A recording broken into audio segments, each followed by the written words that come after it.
Bismillahirrahmanirrahim. Assalamualaikum warahmatullahi wabarakatuh. Saya Ningsih Putri Anggraini. Saya Nuraulia Sri Ramadhani. Kami dari kelas 11 Busana 3 kelompok 5 akan menjelaskan materi tentang Hakikat Demokrasi Pancasila yang berjudul Selamat datang di negara demokrasi yang tak kunjung berdemokrasi. Materi pertama ialah makna demokrasi yang ditulis oleh Yusman Lubis, Jakarta, Januari 2017. Dikutip dari buku cetak PPKN, halaman 37-41.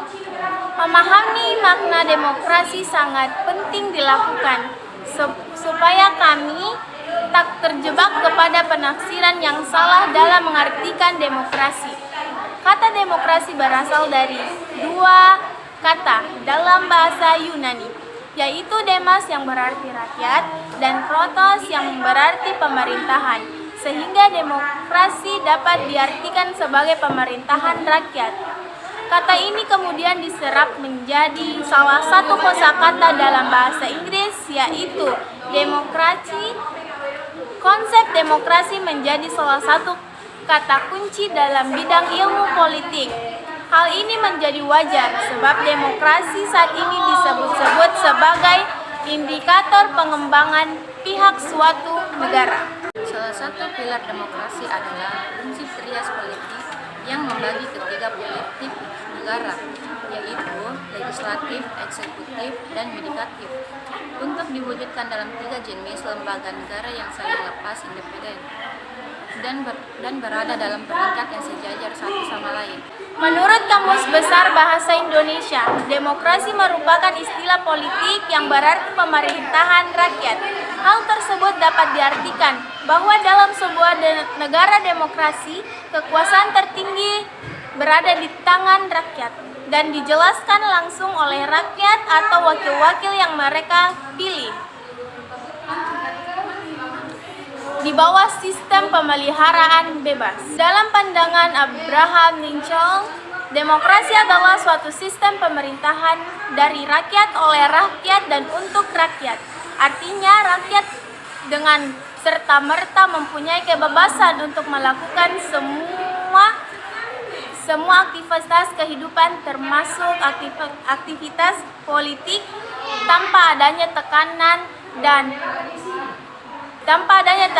dari pihak manapun. Penerapan demokrasi di Indonesia didasari oleh sila kerakyatan yang dipimpin oleh hikmat kebijaksanaan dalam permusyawaratan atau perwakilan, dipimpin oleh hikmat kebijaksanaan yang dijiwai oleh sila ketuhanan yang Maha Esa, kemanusiaan yang adil dan beradab, persatuan Indonesia, serta menjiwai sila keadilan sosial bagi seluruh rakyat Indonesia. Materi kedua adalah klarifikasi demokrasi yang ditulis oleh Erika Erlin 11 Juni 2021, dikutip dari Google. Klarifikasi demokrasi dapat ditinjau dari titik berat perhatian, ideologi dan proses penyaluran kehendak rakyat. Demokrasi dianut oleh beberapa negara di dunia, salah satunya Indonesia. Secara sederhana, demokrasi dapat dimaknai sebagai pemerintahan yang berkedaulatan rakyat. Rakyat adalah pemegang kekuasaan tertinggi, sehingga pemerintahan dijalankan oleh rakyat atau melalui wakil yang mereka pilih. Klasifikasi demokrasi dibagi menjadi tiga, yaitu A. Berdasarkan titik berat perhatiannya, dibedakan menjadi tiga bentuk, yaitu yang pertama, demokrasi formal. Suatu demokrasi yang menjunjung tinggi persamaan dalam bidang politik tanpa disertai upaya untuk mengurangi atau menghilangkan kesenjangan dalam bidang ekonomi. Bentuk demokrasi ini dianut oleh negara-negara liberal, contohnya seperti undang-undang, lembaga perwakilan rakyat, badan eksekutif mahasiswa. 2. Demokrasi material. Demokrasi material suatu demokrasi yang fokus menghilangkan perbedaan di bidang ekonomi dan tidak mempertahankan, kadang sampai menghilang. Bersamaan di bidang politik, demokrasi ini dianut oleh negara-negara sosial.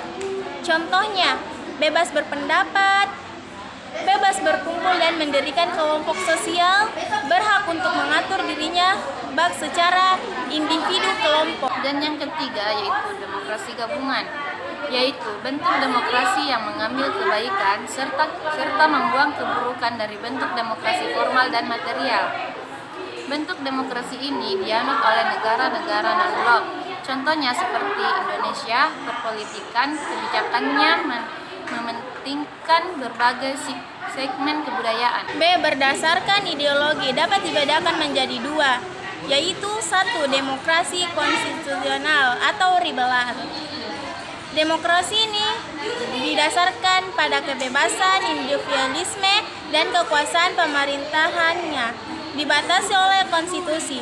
Pemerintah tidak diperkenankan ikut campur dan bertindak semena-mena terhadap rakyat. Contohnya, diutamakannya penegakan hak asasi manusia, pemeliharaan Perdana Menteri sebagai kepala kepemerintahan, terdapat kekuatan mayoritas dalam hal penentuan kebijakan. Yang kedua, demokrasi rakyat atau proletar. Demokrasi ini terbentuk atas dasar paham Marxisme komunisme yang berita mewujudkan kehidupan tanpa mengenal kelas sosial. Setiap individu dibebaskan dari keterikatannya pada kepemilikan pribadi tanpa ada paksaan dan penindasan. Akan tetapi, paksaan dan cara kekerasan akan tetap dilakukan bila memang diperlukan demi terwujudnya cita-cita demokrasi rakyat. Contohnya seperti demo, pemilu, dan kampanye. C. Berdasarkan proses penyaluran kehendak rakyat dapat dibedakan menjadi dua. Satu, demokrasi langsung. Demokrasi ini melibatkan rakyat dalam pemerintahan. Setiap warga negara diikutsertakan secara langsung dalam permusyawaratan untuk menentukan kebijakan umum negara atau undang-undang. Contohnya pemilihan ketua OSIS, demokratis atau ujuk rasa, pemeliharaan umum. Dan yang kedua, demokrasi tidak langsung. Bentuk demokrasi ini dijalankan dengan sistem perwakilan melalui pemilihan umum. Demokrasi tidak langsung diterapkan pada negara yang wilayahnya dan jumlah penduduknya semakin banyak dengan permasalahan yang semakin kompleks. Contohnya seperti pembuatan undang-undang, pemilihan ketua Dewan Perwakilan Rakyat, dan pemilihan ketua rukun tetangga. Dari selanjutnya prinsip-prinsip demokrasi yang ditulis oleh Arum Sutri Sri Putri, Jumat 7 Februari 2020, dikutip oleh Google. Demokrasi sebagai sistem politik saat ini dapat dianut oleh sebagian besar negara di dunia. Demokrasi memiliki prinsip-prinsip yang berbeda dengan sistem yang lain. Literally, Bartholomew dalam arti Introduction to Democratic Theory 1960 mengungkapkan prinsip-prinsip demokrasi yang akan diwujudkan berikut ini. Prinsip demokrasi tersebut ialah 1. Menyelesaikan perselisihan dengan damai dan secara melembaga. 2. Menjamin terselenggaranya perubahan secara damai dalam suatu masyarakat yang sedang berubah. 3. Menyelenggarakan pergantian pemimpin secara teratur. 4. Membatasi pemakaian kekerasan sampai minimum. 5. Mengaku serta menganggap wajar adanya keanekaragaman. 6. Menjamin tegaknya keadilan. Menurut Alamudi dalam Ilmu Kewarganegaraan tahun 2006, karya Sri Wuryan dan Syafullah, suatu negara disebut berbudaya demokrasi bila memiliki suku guru demokrasi berikut. Yang pertama, kedaulatan rakyat. Yang kedua, pemerintahan berdasarkan persetujuan dari yang diperintah. Yang ketiga, kekuasaan mayoritas. Yang keempat, hak-hak minoritas. Yang kelima, jaminan hak-hak asasi manusia. Yang keenam, pemilihan yang bebas dan jujur. Yang ketujuh, persamaan di depan hukum. Yang kedelapan, proses hukum yang wajar. Yang kesembilan, pembatasan pemerintahan secara konstitusional. Yang kesepuluh, pluralisme sosial, ekonomi, dan politik, dan yang terakhir, nilai-nilai toleransi, pragmatisme, kerjasama, dan mufakat. Sekian dari penjelasan kami. Bila ada salah kata yang disengaja Pun yang tidak disengaja, mohon dimaafkan. Wabillahi taufiq wal hidayah. Wassalamualaikum warahmatullahi wabarakatuh.